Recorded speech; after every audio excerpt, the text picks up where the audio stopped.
বোৱাৰী হ'ল নে? এই ওলাইছো। এযোৰ পিন্ধিবা ভাল লাগিছে দিয়া, ধুনীয়া লাগিছে। দেৰি হ'ল আকৌ কেলে? এই তাইক বাটতে লগ পালো নহয়। সেই বোৱাৰীজনী সিহঁতৰ ঘৰ বোৱাৰীজনী বাটতে মানে ডিউটিলৈ গৈছিলে, কুৰ্তি পিন্ধি গ'ল। বা যিখন কথা কৈছো মোৰ আগত কুৰ্তি পিন্ধি গ'ল বুলি আমুকহে তামুকহে ভালকে গালি এটা দি থৈ আহিছো। ভালে কৰিলে।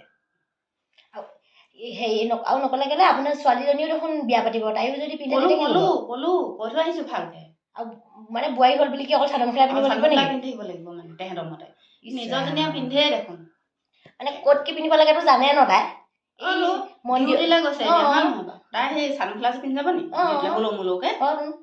আৰু ধৰি লও নামঘৰলৈ বা মন্দিৰলৈ গৈছে তেতিয়া জিন্স এটা পিন্ধি গৈছে, হেৰি এটা পিন্ধি গৈছে, তেতিয়া বেলেগ কথা হয় নাই? তেতিয়া গালি পাওক আকৌ জানে নহয় মানুহে ভালে হ'ল কৰি নাজানে ন। মোকো সেইদিনাখন কৈছিলে কুৰ্তি পিন্ধাৰ কাৰণে, মই ক'লো আপোনাৰ বোৱাৰীজনীকে ক'ব, মোক কৈ নাথাকিব, মই জানো ক'ত কি পিন্ধিব লাগে বুলি কৈ দিলো মই। বেয়া পাইছে যদিও নাজানো, কৈছিলে নি আপোনাৰ ক'লে মানে মই দিম নহয়, পালে পাওক, আমি এনেও পাত্তা নিদিওঁ। লোকৰ কথা ইমান খুচৰি ফুৰে, নিজে বা কেনেকুৱা কেলে নাচায় আকৌ। নিজৰজনী গৈ বা কি কৰেগে, নিজৰজনী নিজৰজনীয়ে চাগে নাজানিবই, নিজৰজনী চাগে মন্দিৰলৈ যাওঁতে জিন্স পিন্ধি যাব চাগে।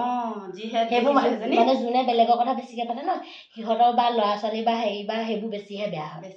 চাবচোন চাগে বেয়া। ভাল গালি এটা দি থৈ আহিছো ভাল। ওলাই যা পটাপট যা বুলি কয় গটামে দি থৈ পেলাই মই দৌৰি গুচি। ভালে কৰিলো, ব'লক এতিয়া আমাৰ দেৰি হৈছে, আমি ব'লা দেৰি হৈ গ'ল।